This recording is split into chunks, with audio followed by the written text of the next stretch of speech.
Psychology, যা আমাদের mentally অনেকটা স্ট্রং বানায়। আজ তোমাদের কিছু এমন সাইকোলজিক্যাল টিপস বলবো, যে টিপসগুলো তুমি যদি অ্যাপ্লাই করো তাহলে তুমিও হয়ে উঠবে একজন মেন্টালি স্ট্রং পারসন আর 5 জনের কাছে। তুমিও যদি চাও যে আর 5 জনের মতন মেন্টালি স্ট্রং পারসন হিসেবে নিজেকে প্রমাণ করতে, তাহলে আজকের এই ভিডিওটা স্কিপ না করে পুরোটা দেখবে। আজকে আমি এই ভিডিওতে কিছু সাইকোলজিক্যাল টিপস দিচ্ছি, যে টিপসগুলো যদি তুমি মেনে চলো তাহলে কিন্তু তুমিও একজন মেন্টালি স্ট্রং পারসন হয়ে যাবে। তো চলো দেখে নিই সেই পয়েন্টগুলো কি আছে।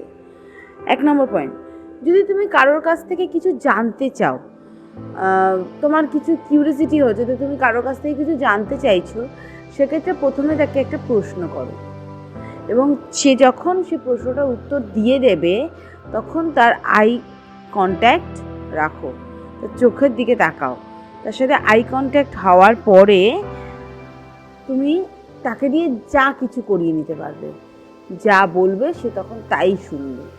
তো এই সাইকোলজি টিপসটা যদি তুমি অ্যাপ্লাই করো তাহলে তুমিও হয়ে উঠবে মেন্টালি স্ট্রং একজন পারসন। নাম্বার 2, তুমি যদি চাও যে কেউ তোমার কথা শুনুক, কেউ তোমাকে প্রায়োরিটি দিক, সেক্ষেত্রে তুমি যখন তার সাথে কথা বলবে চেষ্টা করবে সে যাতে বসে থাকে এবং তুমি তার সাথে দাঁড়িয়ে কথা বলো। সেক্ষেত্রে কিন্তু তুমি তাকে প্রায়োরিটি দিচ্ছ, তাকে শ্রদ্ধা জানাচ্ছ, তাকে তোমার আন্তরিকতাটা তুমি দেখাচ্ছ, এটাতেই সে তোমার প্রতি অ্যাট্রাক্টেড হবে এবং তুমিও হয়ে উঠবে একজন মেন্টালি স্ট্রং পারসন। নাম্বার 3, তুমি যদি কখনো কনফিডেন্সের অভাব আমাদের সবারই থাকে, বিশেষ করে ইন্টারভিউ দিতে যাওয়ার সময় ভীষণ পরিমাণে কনফিডেন্সের অভাব থাকে, যেই কারণে ইন্টারভিউ অনেক সময় কিন্তু খারাপ হয়। তো এইটা যদি করে থাকো তাহলে সাইকোলজির মতে যখন তোমার এই সিচুয়েশনে তুমি পড়বে তখন সবার আগে এইটা মাথায় রাখবে, যেই রুমে তুমি এন্টার করছো নিজেকে এইটা বোঝাবে যে যেই রুমে তুমি এন্টার করছো সেই রুমে অলরেডি সবাই তোমাকে চেনে এবং সেই রুমের মানুষগুলোর কাছে যখনই তুমি নিজেকে মনে মনে ভাববে যে সে তোমাকে চেনে, তখনই দেখবে তোমার কনফিডেন্স লেভেলটা হাই হয়ে গেছে। এটা হলো 3 নম্বর পয়েন্ট। নাম্বার 4, তুমি এমন অনেক মানুষ আছে হয়তো প্রথমবার কথা বলছো তার সাথে, বাট চাইছো যে সে তোমার কথা বলুক বা তুমি তাকে অ্যাট্রাক্ট করাতে চাইছো। সেক্ষেত্রে তুমি যদি তার নাম জানো তবে কথা বলার সাথে সাথে বেশিরভাগ টাইমটাই তার নাম ধরে কথা বলার চেষ্টা করো। সাইকোলজির মধ্যে যদি তুমি তার সাথে নাম ধরে কথা বলার চেষ্টা করো তাহলে জিনিসটা কিন্তু অনেকটা ইজি হয়ে যাবে নিজেকে প্রমাণ করার জন্য। এটা হলো 4 নম্বর পয়েন্ট।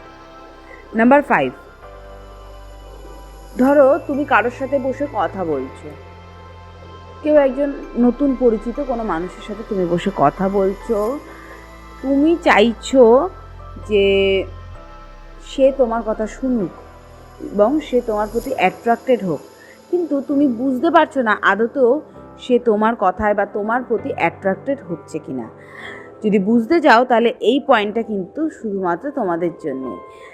যখনই এইটা তোমার মনে হবে যে সে তোমাকে পছন্দ করে কিনা, তখনই তুমি তার মুখের দিকে তাকিয়ে প্রথমেই যেটা দেখবে সেটা হচ্ছে তার আই কন্ট্যাক্টটা তুমি কিন্তু রাখবে এবং তার চোখের পাতা কতবার ব্লিঙ্ক করলো সেটা কিন্তু সবসময় মাথায় রাখবে। যদি কারোর দেখো যে অতিরিক্ত পরিমাণে চোখ ব্লিঙ্ক করছে, তার মানে সেক্ষেত্রে কিন্তু এটা ধরেই নেওয়া যায় যে সে তোমার প্রতি অলরেডি অ্যাট্রাক্টেড হয়ে গেছে। আর যদি দেখো কম ব্লিঙ্ক করছে তাহলে এখনও হয়নি, বাট হয়ে যাবে।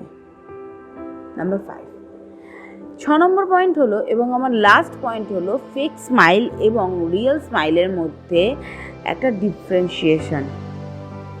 কী করে বুঝবো?